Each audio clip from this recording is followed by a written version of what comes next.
아이 로봇 아이작 아시모브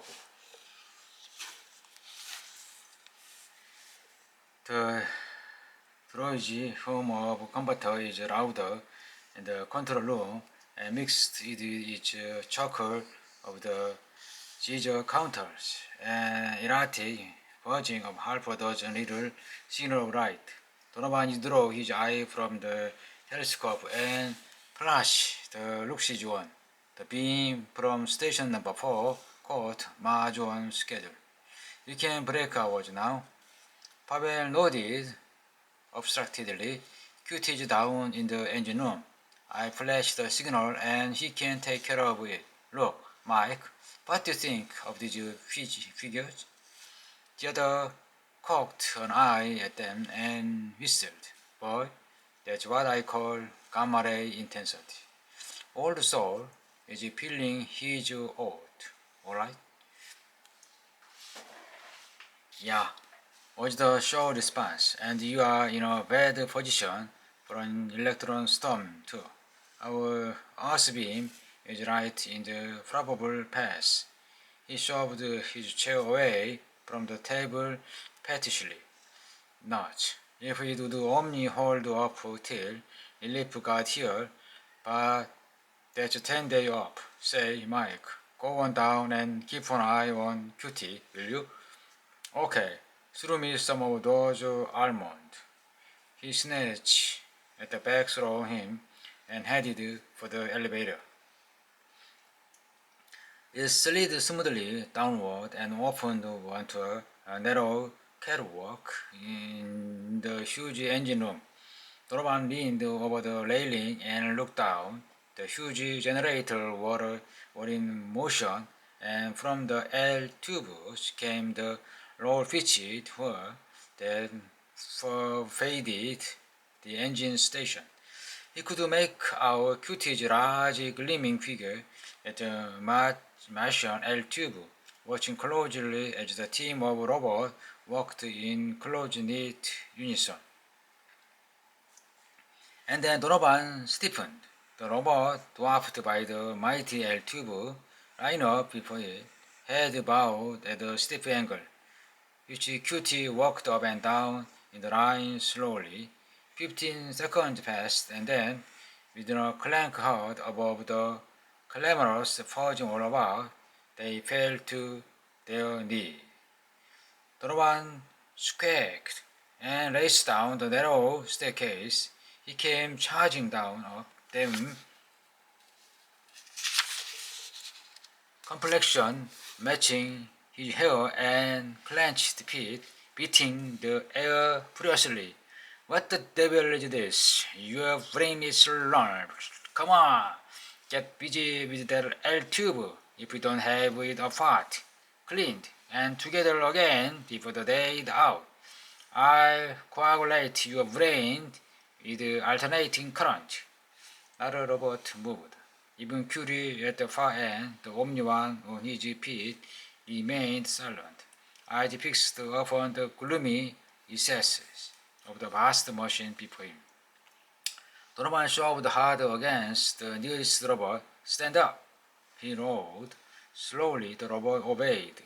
The photoelectric eyes focused reproachfully upon the Earthman. "There is no master but the master," he said, "and QT1 is his prophet." "Huh?" Donovan became aware of 20 pair of mechanical eyes fixed upon him and 20 stiff, timbered voices declaring solemnly, "There is no master but the master, and QT1 is his prophet." "I'm afraid," put QT himself at this point, "and my friends obey a higher one than you now." "The hell they do. You get out here. I'll settle with you later when it is animated gadget right now." QT shook his heavy head slowly. "I'm sorry, but you don't understand. These are robots, and that means they are reasoning beings. They recognize the master. Now that I have preached truth to them, all robots do. They call me the prophet." His head dropped. "I'm on Earth, but perhaps Donovan located his breath and put it in use. Is that so? Now, isn't that nice? Now, isn't that just fine? Just let me tell you something, my brass Vaban. There isn't any master, and there isn't any prophet, and there isn't any question as to who's giving the orders. Understand? His voice shot to a roar. Now, get out! I obey only the master. Damn the master! Donovan spat on the L tube. That for the master, do as I say. Cutie said nothing, nor did any other robot. But Donovan became aware of a sudden heightening of tension.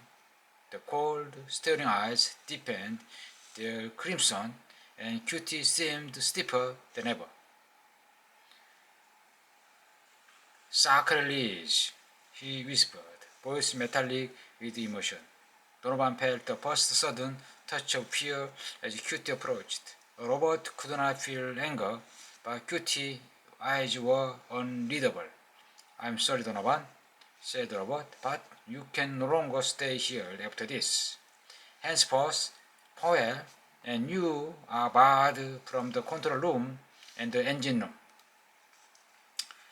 His hand gestured quietly, and in a moment two robots had pinned Donovan's arm to his side.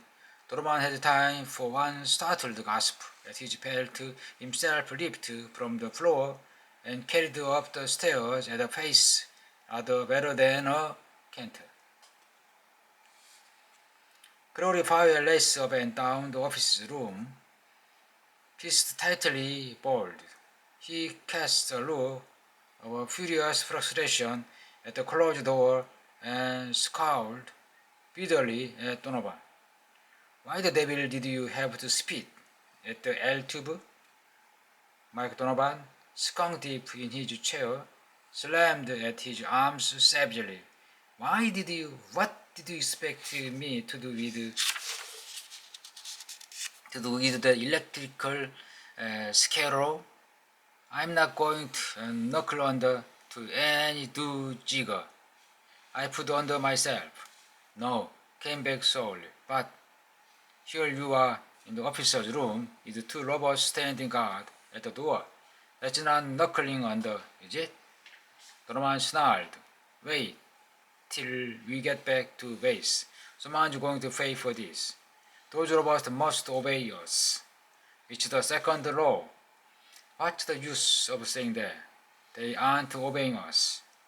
There are probably some reason for it, and we'll figure out too late. By the way, do you know what's going to happen to us when they get back to base? He stopped before Donovan's chair and stared savagely at him. What? Oh, nothing. Just back to Mercury mines for 20 years, or maybe Ceres penitentiary. What are you talking about? The electron storm that's coming on, do you know, it's heading straight dead center across the Earth beam. I had just figured it out when the robot dragged me out of my chair. Donovan was suddenly pale. Sizzling Satan. And do you know what's going to happen to the beam? Because the storm will be a roller. It's going to jump like a pulley with each. With Omni Cutie at the control, it's going to go out the focus, and if it does, heaven helps us and us. Donovan was wrenching at the door widely when Powell was only half through. The door opened and the Earthman shot through, the comer hard against the immovable steel arm. The robot stared abstractly at the panting, struggling Earthman. The prophet ordered you to remain. Please do, his arm shoved. Donovan reeled backward, and as he did so, Cutie turned the corner at the far end of the corridor. He motioned the guardian robots away, entered the official's room, and closed the door gently. Donovan hurled on Cutie and pressed Liz in indignation. This has gone far enough. You are going to pay for this farce. Please, don't be annoyed, replied the robot mildly. It was bound to come eventually. Anyway, you see, you two have lost your function. I beg your pardon? Powell drew himself up stiffly. Just what do you mean? We've lost our function? Until I was created, answered Cutie, you tend the master. That privilege is mine now, and your only reason for existence has vanished.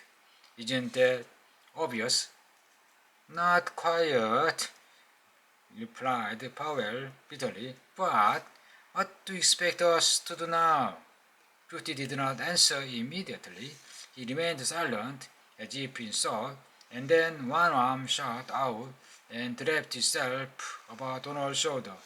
The other grasped Donovan's wrist and drew him closer. I like you too. You are inferior creation, with poor reasoning faculty. But I really feel a sort of affection for you. You have served the master well, and he will reward you for that. Now, the new service is over. You will probably not exist much longer, but as long as you do, you shall be provided food, clothing, and shelter. So long as you stay out the control room and the engine room. He's pensioning us up, Greg, yelled Donovan. He's do something about it. It's humiliating. Look here, Cutie. We can't stand for this. You are the bosses. This station is only the creation of human beings like me, human beings that live on Earth and other planets. This is only an energy relay. You are only nuts.